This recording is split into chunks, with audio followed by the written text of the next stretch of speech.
Hi అండి, నా పేరు సంధ్య. అందరూ ఎలా ఉన్నారండి? అందరూ బాగుండాలని కోరుకుంటున్నాను. అందరికంటే కొంచెం ఎక్కువ బాగుండాలని కోరుకుంటున్నాను. ఇక్కడైతే మనం పొటాటో చీజ్ బాల్స్ని అయితే చేసుకుందామండి. ముందుగా చీజ్ని కట్ చేసుకోవాలి క్యూబ్స్ కింద. తర్వాత ఉడికించిన పొటాటోస్ని పీల్ చేసుకుని ఒక బౌల్లోకి అయితే వేసుకోవాలండి. అన్నీ కూడా ఈ విధంగా వేసుకోవాలి. తర్వాత కట్ చేసిన ఆనియన్స్ని వేసుకోవాలి. అలాగే కట్ చేసిన టమాటోస్ని కూడా ఒక 4 స్పూన్లు వేసుకోవాలండి. కట్ చేసిన కొత్తిమీరను కూడా వేసుకోవాలి. అలాగే పచ్చిమిర్చిని కూడా వేసుకోవాలండి. వాటిలో తగినంత సాల్ట్ను కూడా వేసుకోవాలి. అలాగే మనం పౌడర్ చేసి పక్కన పెట్టుకున్న మిరియాల పౌడర్ను కూడా వేసుకోవాలి. వాటిని మెత్తగా ఇలా స్మాష్ చేసుకుని పక్కన పెట్టుకోవాలి. బ్రెడ్స్ని మిక్సీలో వేసుకుని ఇలా క్రమ్స్ కింద చేసుకుని ప్లేట్లోకి తీసుకోవాలి. ఒక బౌల్లో ఒక 4 స్పూన్లు కార్న్ఫ్లోర్ని తీసుకుని అలాగే కొద్దిగా సాల్ట్ని వేసుకుని ఈ విధంగా వాటర్ పోసుకొని కలుపుకోవాలి.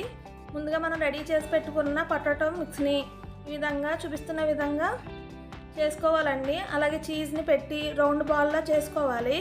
రౌండ్ బాల్లా చేసుకుని ఓ ప్లేట్లోకి అయితే తీసుకోవాలండి. మరొకసారి చూపిస్తాను. చేతి మీద ఈ విధంగా ఒక గిన్నెలా చేసుకుని చీజ్ని పెట్టి రౌండ్ బాల్లా అయితే చేసుకోవాలి. అన్నిటినీ ఇదే విధంగా రెడీ చేసుకోవాలండి.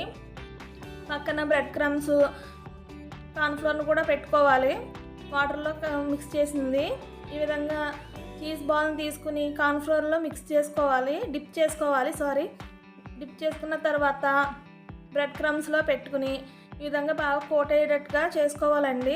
చూస్తున్నారు కదా, బ్రెడ్ క్రమ్స్ అన్నిటికీ కోట్ అయిన తర్వాత హీట్ అయిన ఆయిల్లో వేసి ఫ్రై చేసుకోవాలి.